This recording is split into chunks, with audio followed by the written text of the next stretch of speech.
Hello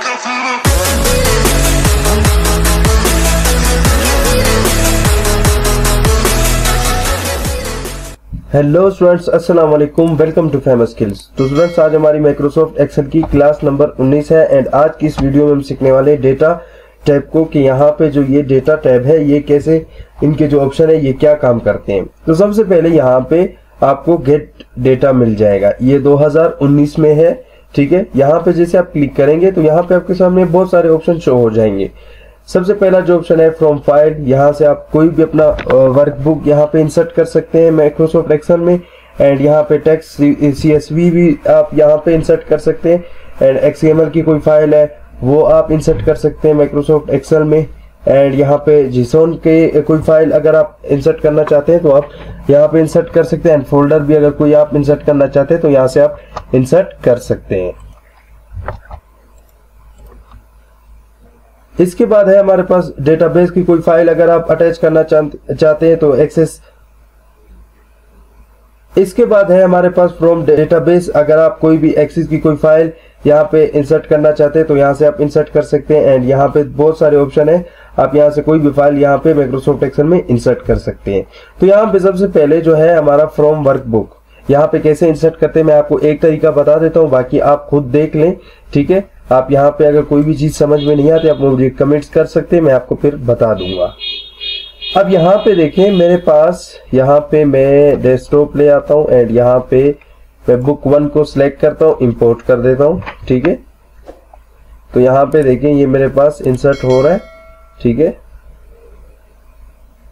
तो यहाँ पे देखें ये अब यहाँ पे इस तरीके का मेरे पास पैनल शो हो गया। अब यहाँ पे देखें, यहाँ पे मेरे पास इस 3 शीट है इस एक डॉक्यूमेंट में। तो यहाँ पे देखें माई डेटा है, माई डेटा 2 है एंड शीट 3 है। अब इनमें से जो भी आप यहाँ पे इंसर्ट करना चाहते हैं तो यहाँ से आप इंसर्ट कर सकते हैं। मैं शीट 3 इंसर्ट करना चाह रहा हूँ तो इस पे क्लिक करूंगा एंड यहाँ पे लोड भी कर सकते हैं एंड यहाँ पे ट्रांसफॉर्म डेटा भी आप कर सकते हैं। तो मैं यहाँ पे लोड कर देता हूँ।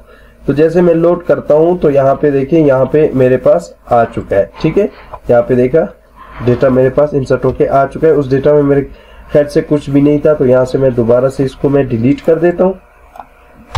एंड देन यहाँ पे मैं दोबारा से यहाँ पे चला जाता हूँ, ठीक है। यहाँ पे गेट डेटा कर लेंगे, वर्कबुक कर लेंगे एंड यहाँ पे अब यहाँ पे ये वाली फाइल में लाना चाह रहा हूँ। इसमें आई थिंक एक ही फाइल है। तो यहाँ पे आप देख सकते हैं मेरे पास यहाँ पे डेटा इंसर्ट होके आ चुका है। तो आप इस तरीके से कोई भी डेटा अगर आप फाइल यहाँ पे माइक्रोसॉफ्ट एक्सेल के साथ अटैच करना चाहते हैं तो यहाँ से आप अटैच कर सकते हैं। इसके बाद है हमारे पास नेक्स्ट है फ्रॉम टेक्स्ट CVC, ठीक है, CSV, ठीक है। कोई भी आप नोटपैड की कोई फाइल अगर आप अटैच करना चाहते हैं तो यहाँ से आप इंपोर्ट कर सकते हैं, ठीक है। यहाँ से आप कोई भी आप जो है नोटपैड की अगर इंसर्ट करना चाहते हैं तो यहाँ से आप इंसर्ट कर सकते हैं। तो यहाँ पे देखिए ये मेरे पास इंसर्ट हो चुकी है, ठीक है। तो आप ये इस तरीके से इंसर्ट कर सकते हैं। इसके बाद इसका नेक्स्ट ऑप्शन है फ्रॉम वेब। अगर कोई भी वेबसाइट में आपका डेटा पड़ा हुआ है आपने उसका लिंक यहाँ पे डाल देना है एंड यहाँ पे इसको ओके करके यहाँ पे इंसर्ट कर देना है। एंड यहाँ पे एडवांस में अगर आप करना चाहते हैं तो यहाँ पे इंफॉर्मेशन दे के आप यहाँ पे ओके करके अपने वेब से भी डेटा यहाँ पे इंसर्ट कर सकते हैं। अब इसके बाद नेक्स्ट हमारा ऑप्शन है रिसेंट सिक्योर्स। अब ये क्या है, ये हमें बता रहा है कि भाई आपने ये फाइल यहाँ पे इंपोर्ट की है, ठीक है। मतलब ये हिस्ट्री बता रहा है, ठीक है। तो रिसेंट फाइल इसे कहा जाता है, ठीक है। इसके बाद है एग्जिस्टिंग कनेक्शंस। इसको जैसे आप कनेक्ट करेंगे तो यहाँ पे ब्राउज फॉर मोर पे आ जाएंगे, ठीक है। एंड यहाँ पे दोबारा से डेस्कटॉप में आ जाते हैं। यहाँ से मैं ये फाइल इंपोर्ट करना चाह रहा हूँ तो ये जैसे मैं इंपोर्ट करूंगा तो यहाँ पे इसको मैं इंग्लिश वाली फाइल को मैं यहाँ पे इंपोर्ट करना चाह रहा हूँ, इसको ओके करूंगा एंड यहाँ पे आपके सामने इस तरीके का पैनल शो हो जाएगा। अब आप इसको टेबल के जरिए इसको शो करना चाहते हैं या पॉइंट टेबल के जरिए या फिर पॉइंट चार्ट के जरिए आप शो करना चाहते हैं या ओनली क्रिएट कनेक्शन शो करना चाहते हैं। तो यहाँ पे मैं टेबल को सिलेक्ट करके इसको मैं ओके कर देता हूँ। तो यहाँ पे देखो ये मेरे पास शो होके आ चुका है। तो इस ऑप्शन का आप इस तरीके से यूज कर सकते हैं।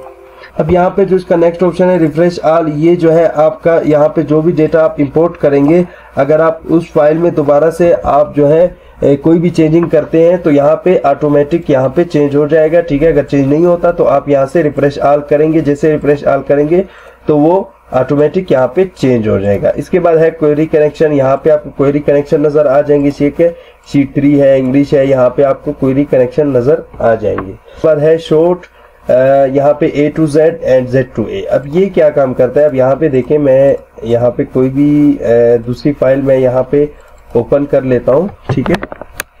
यहाँ से मैं ये फाइल मैंने ओपन कर ली। अब मैं चाह रहा हूँ कि ये A to Z आ जाए, तो वो किस तरीके से आएगा, तो आप लोगों ने डेटा इसमें आ जाना है एंड यहाँ पे फिल्टर कर देना है। सबसे पहले फिल्टर कर देना है। जैसे आप फिल्टर करेंगे तो यहाँ पे एक बटन शो होगा। अब यहाँ पे देखें सॉर्ट Z to A करना चाहते हैं तो यहाँ पे Z to A भी कर सकते हैं, ठीक है। सॉर्ट जैसे करेंगे तो ये Z to A आ जाएगा, ठीक है। आप ये इस तरीके से इसको Z to A and A to Z भी कर सकते हैं फिल्टर लगा के। अब इसके बाद जो इसका नेक्स्ट ऑप्शन है क्लियर का, ठीक है। अगर आप फिल्टर क्लियर करना चाहते हैं तो फिल्टर क्लियर भी कर सकते हैं दोबारा। अब यहाँ पे जो हमारा नेक्स्ट ऑप्शन है टेक्स्ट टू कॉलम, अब ये क्या काम करता है, तो यहाँ पे मैंने कुछ डेटा यहाँ पे लिया हुआ है, ठीक है। तो यहाँ पे मैं चाह रहा हूँ कि यहाँ पे मोहम्मद आए एंड यहाँ पे अरसलान एंड यहाँ पे नईम आ जाए इसका। तो मैं वो किस तरीके से लाऊंगा, तो आप लोगों ने इस सेल को सिलेक्ट कर लेना है एंड यहाँ पे टेक्स्ट टू कॉलम पे आ जाना है एंड यहाँ पे डिलीमिटेड पे क्लिक करना है, नेक्स्ट पे क्लिक करना है एंड यहाँ पे देखें आप इस पे स्पेस डालना चाहते हैं तो स्पेस भी डाल सकते हैं, अगर कोमा लगाना चाहते हैं तो कोमा भी आप लगा सकते हैं। इनमें जो आप चेक करना चाहते हैं आप चेक कर सकते हैं। तो मैं स्पेस डालता हूँ, ठीक है, एंड नेक्स्ट पे क्लिक करता हूँ। तो यहाँ पे देखें मैं सेल को इसका नाम दे देता हूँ, ठीक है, पे ले आता हूँ एंड इसको मैं इस सेल का लोकेशन दे देता हूँ। अब यहाँ पे जैसे मैं फिनिश करूंगा तो यहाँ पे देखिए मेरे पास ये अलग अलग होके आ चुका है। अब यहाँ पे मैं इस ऑप्शन को करना चाहता हूँ, ठीक है। मैं दोबारा से इस पे क्लिक करूंगा एंड डिलीमिटेड पे क्लिक करूंगा एंड यहाँ पे इस बार कोमे पे सिलेक्ट कर लूंगा एंड नेक्स्ट कर लेंगे, ठीक है। एंड यहाँ पे मैं इस कॉलम को ये वाला लोकेशन देके इसको फिनिश कर दूंगा। तो यहाँ पे देखिए इसका भी इसने निकाल के मेरे पास ले आया है। अब इसके बाद जो हमारा नेक्स्ट ऑप्शन है वो है फ्लश फिल, ठीक है। अब ये क्या काम करता है, अब यहाँ पे मैंने एक दूसरा डेटा यहाँ पे बनाया हुआ है, ठीक है। यहाँ पे देख सकते हैं मैंने first name and last name and यहाँ पे पूरा नेम लिखा हुआ है। अब मैं चाह रहा हूँ कि इस तरीके से अरसलान नईम मेरे पास आ जाए अलग अलग होके। तो वो कैसे आएगा, तो यहाँ पे मैं इसको सिलेक्ट कर लेता हूँ या फिर आपने इसका यहाँ पे नाम लिख लेना है, ठीक है। मैं लिखता हूँ Mohammad Arsalan and tab press करके यहाँ पे नईम कर देता हूँ, ठीक है। तो यहाँ पे मैंने जैसे नईम किया, इसको मैं सिलेक्ट करके यहाँ पे फ्लश फिल करूंगा एंड यहाँ पे सिलेक्ट करके इसको फ्लश फिल कर दूंगा तो ये फिल हो जाएगा ऑटोमेटिक। तो ये इस तरीके से आप फ्लश फिल को यूज कर सकते हैं। अब यहाँ पे एक दूसरा यहाँ पे ऑप्शन है रिमूव डुप्लीकेट्स। अब ये क्या काम करता है, अब यहाँ पे मैं एक और अली लिख लेता हूँ, ठीक है। अब यहाँ पे मैं इस कॉलम में चाह रहा हूँ कि ये जितने भी डुप्लीकेट हो वो डुप्लीकेट ऑटोमेटिक डिलीट हो जाए। तो यहाँ पे मैं रिमूव डुप्लीकेट को मैं क्लिक करता हूँ एंड यहाँ पे मैं कंटिन्यू विद करेंट सिलेक्शन करता हूँ एंड रिमूव कर देता हूँ। अब यहाँ पे मुझे ये बता रहा है कि आपका लास्ट जो नेम है वो है डुप्लीकेट है। तो यहाँ पे मैं इसको ओके जैसे करता हूँ तो ये उसको डिलीट कर देगा। अब यहाँ पे इसका नेक्स्ट ऑप्शन है डेटा वैलिडेशन।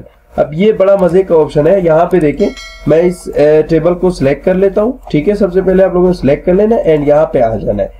अब यहाँ पे आने के बाद आप लोगों ने इसको यहाँ पे होल नंबर दे देना है। आप और भी ऑप्शन यहाँ पे दे सकते हैं, ठीक है। अगर डेट का देना चाहते हैं तो डेट का भी दे सकते हैं एंड टाइम का देना चाहते हैं तो यहाँ पे आप टाइम का भी दे सकते हैं। तो मैं सिंपल सा आपको होल नंबर पे आपको बता देता हूँ। तो यहाँ पे देखें बिटवीन आ चुका है, ठीक है। अगर नॉट बिटवीन इक्वल टू, ठीक है, अगर ये आप यूज करना चाहते हैं तो ये भी आप यूज कर सकते हैं। तो यहाँ पे मैं मिनिमम इसको दे रहा हूँ 20 देता हूँ, ठीक है, एंड मैक्सिमम इसको मैं 50 देता हूँ, ठीक है। 20 to 50 तक नंबर लिख सकते हैं, उसके अलावा नंबर यहाँ पे नहीं लिख सकते। इनपुट मैसेज पे आप जो भी लिखना चाहते हैं, मैं लिखना चाह रहा हूँ स्टॉप, ठीक है, ओनली 20 to 50, ठीक है।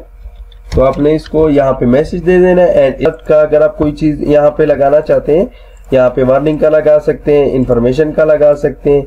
तो मैं यहाँ पे स्टॉप पे लगा देता हूँ एंड यहाँ पे टाइटल आप कोई भी टाइटल देख सकते हैं। तो मैं यहाँ पे स्टॉप दे देता हूँ एंड यहाँ पे कोई भी आप मैसेज यहाँ पे दे सकते हैं एंड इसको ओके कर देंगे, ठीक है। अब यहाँ पे देखें मैं यहाँ पे जैसे यहाँ पे कर्सर लेकर आ रहा हूँ तो यहाँ पे मुझे बता रहा है स्टॉप ओनली 20 to 50, ठीक है। तो यहाँ पे मैं लिख लेता हूँ 20, ठीक है। तो 20 मेरा एक्सेप्टेबल है, ठीक है। अब यहाँ पे अगर मैं लिख लेता हूँ 51, जैसे मैं इंटर करता हूँ तो यहाँ पे ये इसने मुझे क्या दिया, यहाँ पे मुझे एरर दे दिया। तो यहाँ पे अगर कोई भी आप एरर यहाँ पे मैसेज शो करना चाहते हैं तो यहाँ से आप इस तरीके से एरर का भी यूज कर सकते हैं। तो यहाँ पे अगर आप इसको खत्म करना चाहते हैं तो यहाँ से आप इसको सिलेक्ट करके दोबारा से इस पे सिलेक्ट कर लेंगे, क्लियर ऑल करेंगे एंड ओके करेंगे तो ये खत्म हो जाएगा। इसके बाद जो नेक्स्ट ऑप्शन है, यहाँ पे अगर आप इनको सम करना चाहते हैं तो यहाँ से आप सम, काउंट, एवरेज, मिनिमम, मैक्सिमम यहाँ से आप कर सकते हैं, लेकिन इसकी जरूरत नहीं है। यहाँ पे मैंने फार्मूला बताया, आप फार्मूला के जरिए भी कर सकते हैं। अगर आप यहाँ पे करना चाहते हैं तो यहाँ से भी आप यहाँ पे इसका यूज कर सकते हैं। तो आई होप यहाँ पे आपको डेटा टाइप समझ में आ गया होगा। मिलते हैं अपने नेक्स्ट लेक्चर में, अपना ख्याल रखिएगा। अल्लाह हाफिज।